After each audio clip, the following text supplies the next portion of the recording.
and that's what the calculations came out to. And you're also being charged with impersonating a police officer, because we have you on an audio line. But I've never found with a police officer. Well, you did on audio. You said you corrected her. One morning at a Publix on Lake Worth Road, store employees contacted authorities after noticing a woman behaving unusually while carrying several bags of merchandise throughout the store. At first, it appeared to be a standard retail theft investigation. However, the situation took an unexpected turn when the woman made a surprising statement that immediately caught everyone's attention and changed the direction of the encounter. Okay, but what happened? She has all kinds of stuff. Come here, I can show you what she got. 1042 Sussex. Is that the area of you? Yes, this part. And this, which she hid on aisle 11 behind the Hallmark rack.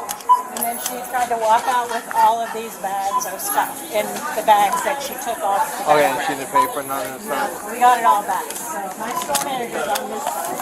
She said she was a Broward County officer. Yeah, 26.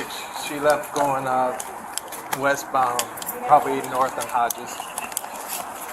I gave it to her. It looked like it was a temporary tag. I don't remember what I said, but DPR 1 Dog Peter 13144. It looked like. And Yeah, She- it's a made it right? Mercedes. blue, Mercedes. Yeah, but she could be going. Okay, there's a couple other units, but that neighborhood's kind of like, it goes to a dead end, and Oh, good. you have to live in that neighborhood, or you have Okay. to cut through and know how to get Might out have to there. gone in the back. She So, says she's a Broward County Sheriff's Officer. okay. Well, she had those pink bags right there. Mm-hmm. She had hidden one of those behind the Hallmark rack on aisle 11. Okay. And then when we saw her, she was on aisle 9 loading up all of these kind of More bags Okay. of stuff. Then she came through the registers with this and wanted to know why everybody was asking her if she needed help. And then she's like, well, I'm just going to leave this. But then she went back and got all the stuff she had already bagged up and came to the register 1 and was heading towards the door. So I told her she couldn't leave with the stuff. She goes, I haven't left the store yet. I said, you don't have to leave the store. You passed all points of payment. And then she started arguing that she was a Broward County Sheriff's Office and we were embarrassing ourselves and blah, blah, blah. And then she started walking out the door without the stuff. That video and all that too. Yeah, everything. they're probably in there. If you want to go in there, I can show you where it is. I'm here at Publix at 7745 Lake Worth Road. Reference a shoplifting in progress. With me today is the store manager. Okay, explain to me what happened today. There was a black female loading up grocery carts, several bags of groceries. When we approached her to ask her if she needed assistance, she copped an attitude, which sent up a red flag for us. We kept our eye on her. She stashed a large bag of HBC items on the HBC aisle. Then she passed all points of sale with two large grocery carts full of product. When we asked her to stop and not leave with the product, she started arguing with us, telling us she hasn't even left the store yet. And we told her, well, you passed all points of sale, so we're asking you, are you intending to purchase these items? She continued to try to walk out the door with 3 full reusable bags full of products that she was insisting she came in with, but that is not true because on CCTV she is seen coming into the store with nothing. So we took the bags from the cart and she exited the store, then we called 911. And what was the total amount of groceries taken? Over $1,300. Okay. And did you see this person leave or flee in a car or anything? She did. She was arguing with us as she was exiting the building, insisting she was a Broward County officer. Did she display any badges or She anything? did not display any badges. She did give the 911 operator a badge number. I don't know if it was hers, but she did recite a badge number to the officer on the phone. And then she got into a blue Mercedes and sped away west from the plaza. So fast I could not read her temporary tag on the blue Mercedes. Okay, that will conclude the statement. It is February 3rd at 10:18 hours. It's probably signal 918. Yeah. Yeah, I drove Because when I came here, they're like, oh, there she goes. I'm like, well, what do we have, you know? So I went, oh, there. Oh, right there. Yeah, there. I drove northbound through the whole apartments and everything. I didn't see anything. Yeah, I went. I think she ducked one of the side streets. No, she probably went through the alleyway. Oh, in the I went back. around, yeah. Okay, that's the Mercedes. Exactly. I put it in the car. In the handicap spot. Well, she Yeah. She was in the handicap So spot. hopefully we can get the tag. You think these are the regulars that hit you? I've never seen her before. No, never. She had so much bling. How about of her? Okay, I can certainly do Of the that. story. That way, at least we can put that into evidence, and that way, our detectives, when they look at it, if she has other cases, they can always say, "Oh yeah, I just had a case, you know, with the bolos and stuff." So my understanding is that she did not leave the store with the stuff? She passed all points of Passed all sale. points of Yeah, sale. to the front. Is that your guys' policy? Yes. Pass and she- points of sale? Yes, then we can ask. Okay. And then she tried to push through me. She had 3 other bags full of meats and everything. And she said she came in with it. I said, you did not come in with it. You came in with absolutely nothing. She said, don't get in my way, don't get in my way. And my staff took the bags out of the cart. And she left empty-handed. Well, I think she had Tylenols and stuff in her purse. But Okay. I didn't ask Hey. to look in her purse. That's like Lantana public stuff. Well, how I'll did you show just you walk what out? she Yeah. Yeah, she had a plan. She had the pink bag stuffed with all the HBC items hidden behind the hall. That's her right there. Hidden behind the Hallmark rack. You'll see her because she has on a lot of jewelry. Jewelry on her necklace, jewelry on both anklets, jewelry on her wrists, a big giant You can just stay cross. with her and send her the thing. Don't look familiar. She says she's a Broward County Sheriff's Officer. But this is where she's like trying to push, and she's just saying, take your stuff and go, take your stuff and go. And she's like, don't push through me, don't push through me. And they ended up just taking her bags out. So what do you want me to do? Just take a statement from her, and then if she's able to upload it, because I know usually She says, you're embarrassing yourself, you're embarrassing yourself. And then I'll give. She's trying to leave with all that stuff that she did not pay Didn't pay for. for it. She just wants to argue. She knew this whole thing. I took a picture of it. And I just grabbed it and put it on the register in case she's like, where's my bag that I left on aisle 11? If she was going to pay for it, great. Oh, I just found it on the aisle. I wasn't sure whose it was. So you didn't charge her with that stuff? Just Yeah. when she tried to walk out with it? No, she was going to take all of it. That was all HBC items. Then she had this whole grocery cart loaded up. All that was in the bag she was trying to leave with. That's saying she already paid for it. My cashier's like, she came in with absolutely nothing. She took the Hallmark bags and loaded them up. Did they ever reach out to you about the gift card stuff we worked on? I heard a word. Didn't hear anything? Okay. Christmas time was a nightmare. We had so many cards returned, trying to get refunds because they were all scratched off and tampered with.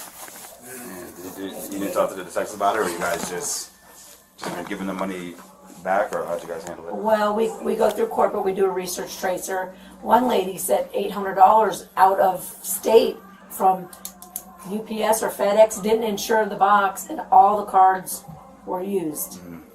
So that's on her and FedEx or UPS. So we managed to get all the information for her because she purchased them here. So through our corporate office, we got the entire card number. So then she has to go through Visa, figure out where they were spent, when they were used, and file a report Okay. herself. So for more all that. likely Visa will probably handle it. Yeah. Probably give her money back. Yeah.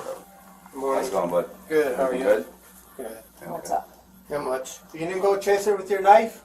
She got upset that we were all approaching her, offering her Yes. premier service. Yeah. You know, I'll be honest with you, if we could go back 30 years ago like we used Yeah, to, when we used to follow and beat their ass ourselves. I was gonna say, God. you would have. we would have took her in the back and I could have put her through the meat grinder, you know.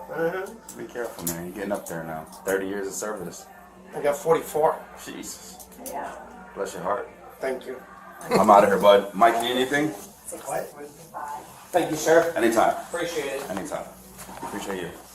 Love Publix. The following day, investigators returned to the Publix store to collect an official statement from the manager. By then, what initially appeared to be a routine retail theft report had developed into a much larger investigation. Surveillance footage, the items found inside the bags, and details about how the woman moved through the checkout area all became important pieces of the case.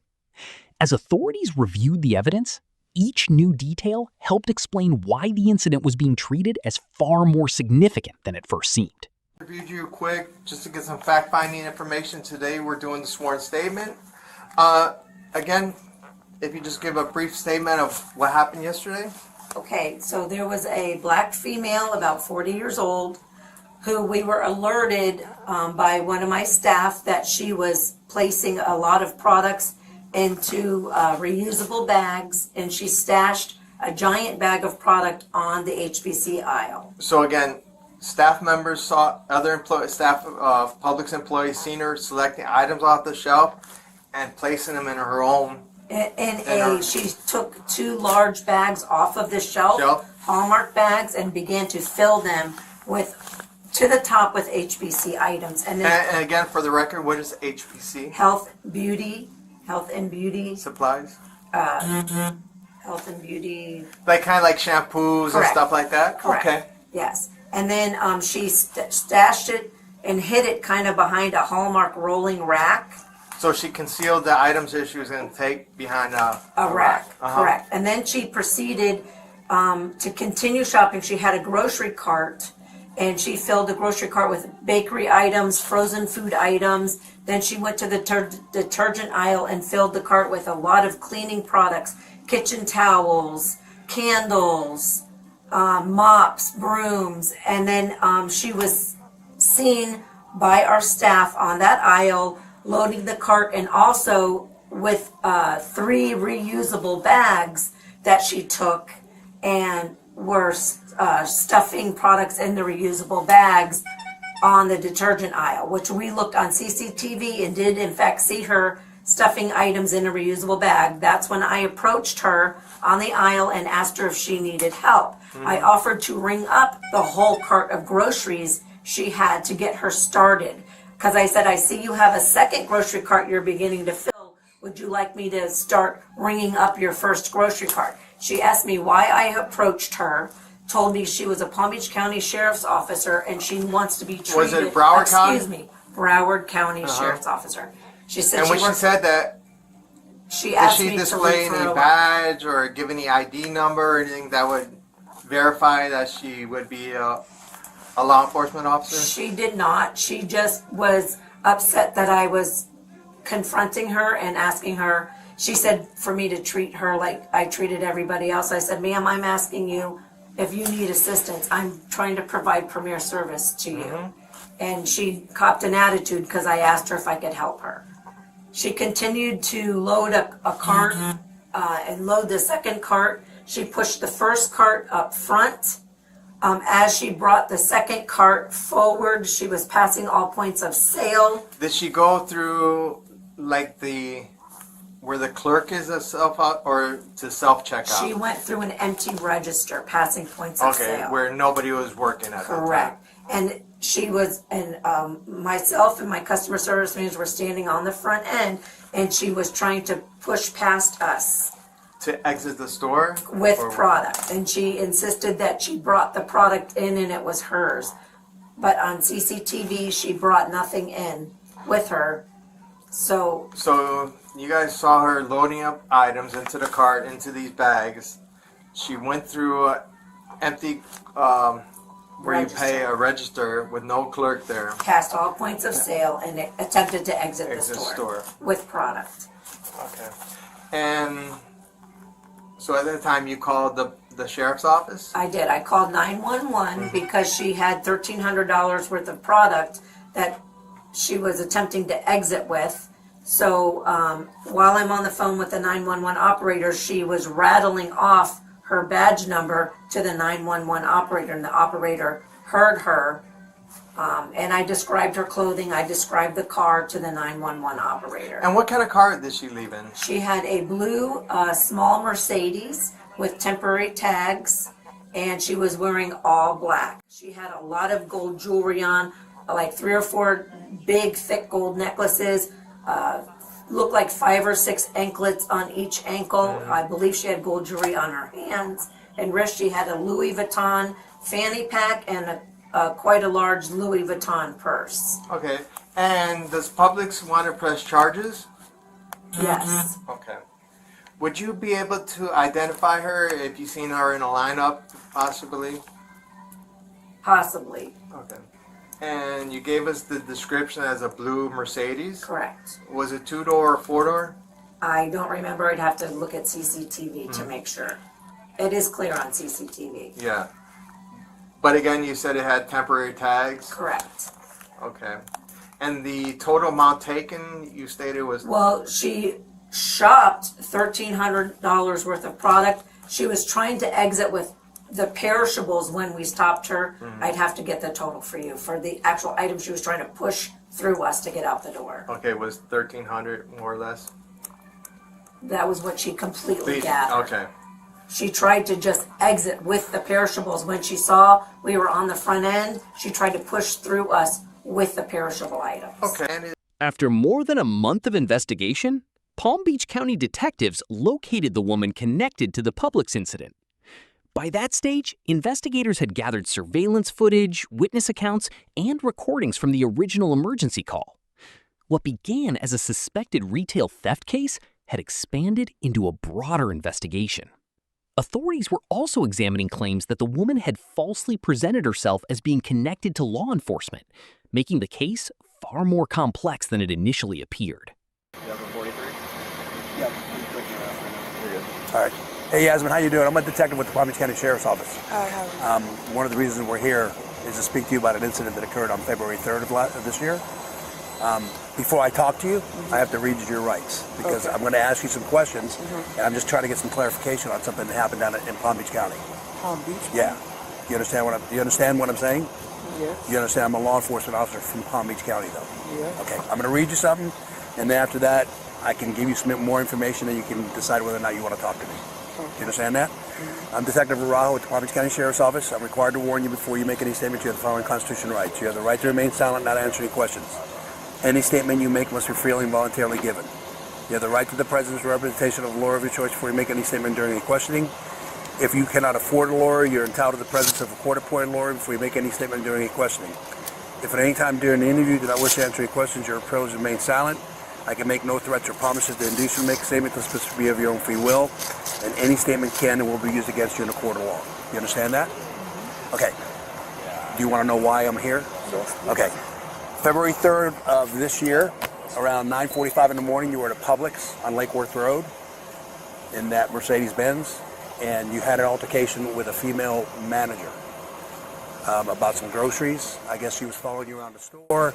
You told her to leave you alone, and she continued to follow you. It appeared that you seen that she was harassing you. Do you recall that incident? Yeah, but I left the store. I mean, she said that she something. I don't know. When I said, okay, whatever, and I left. No, I know you left. I got you on video leaving the store. More importantly is, when you made contact with her the first time, did you ever identify yourself as a Broward or a Palm Beach County Sheriff's deputy? As a deputy? Or a police officer? Yeah. Or a detective? No. No? Okay. I'm nowhere near none of that. Okay. Because the second time she made contact with you, she was on the phone with the 911 operator. She said, call, she said, I'm going to call them. I said, they're right there outside. She was on the phone. Yeah, she was on the phone with the operator. They're right there outside. And what I want to say is when she was on the phone with them, she said, yeah, and she's identified herself as the Palm Beach County Sheriff's detective. I didn't even know I was in Palm Beach. So And that's then, not and necessarily true. then your voice is in the background clarifying that no, it was Broward, and then you provided your identification number. You provided an ID number. You don't remember doing that? No. What were your intentions when you were My there? intentions were for her to leave me alone because I felt like she was harassing me. Okay. But to even say something along the lines of, I think that I'm someone else other than who I am now. Okay. Now, when you were grocery shopping there, why did you pass all points of sale with the grocery carts? Just in the midst of trying to get something that I didn't need, but I didn't take anything. No, you abandoned everything at the front door. Yeah, I left everything. And the reason why I decided to do that is because I wanted to get back home to my children. I was in the midst of still going through my chemo that I'm still going through now. That I was getting dressed to go to now. Okay. And I can no longer go. So you don't recall identifying yourself as a Broward no, County Sheriff's deputy? That part. Do you remember providing an identification number? I don't. Because in the 911 recording, you said You said, no, I'm a Broward. No, but you're specifically saying that's who I am, and you identified yourself with an ID number. No, I don't even know how ID number goes. How many numbers in it. Okay. All right. So at this point in time, just so you know, you're being arrested for a Palm Beach County warrant for attempted grand theft. Okay, there was over $1,600 worth of groceries in those carts that you tried to walk out with. 1,600? Yeah. That's not true. Okay, well, and that's what the calculations came out to. And you're also being charged with impersonating a police officer because we have you on an audio line. But I never said I was a police officer. Well, you did on audio. You said you corrected her. She said Palm Beach and you said no, Broward. And then you provided an ID number and you said that's who I am. And I said that. Yes, ma'am. And you have all this on camera. I've got more. I've got it on audio recording and 3 witnesses that said the same thing. So, yep. I'm sorry for your illness. I hope you get better, but you still, unfortunately, you have to go to jail. Miramar Police Department's going to take you to the county jail, book you in. Right now, you have no bond, but a judge can reset a bond here in Broward and bond you out. But for now, it's a no bond warrant until you prove who you are and you prove residency and the fact that you're not a flight risk. Flight risk for what? I mean, I don't know how they do it here in Broward. In Palm Beach County, you'd have to prove that you're not a flight risk and a valid address, and they'd probably let you go with a bond. And then how do I get to Palm Beach County? Well, if you post a bond here, you'll get a court date. If you don't post a bond here, then our fugitive unit will pick you up within the next 10 days and take you to Palm Beach. So what do I do about being sick or anything? Well, no. Charges explained. Authorities informed the woman that she was being arrested on a Palm Beach County warrant related to attempted grand theft and allegedly presenting herself as a law enforcement officer. What began as a routine report at a local store eventually grew into a more detailed investigation. Surveillance footage, employee accounts, and information gathered during the inquiry all played a role in building the case. This video was provided for informational purposes only. All allegations remain unproven unless established in a court of law. If you found this case interesting, be sure to like, subscribe, and leave a comment to support the channel.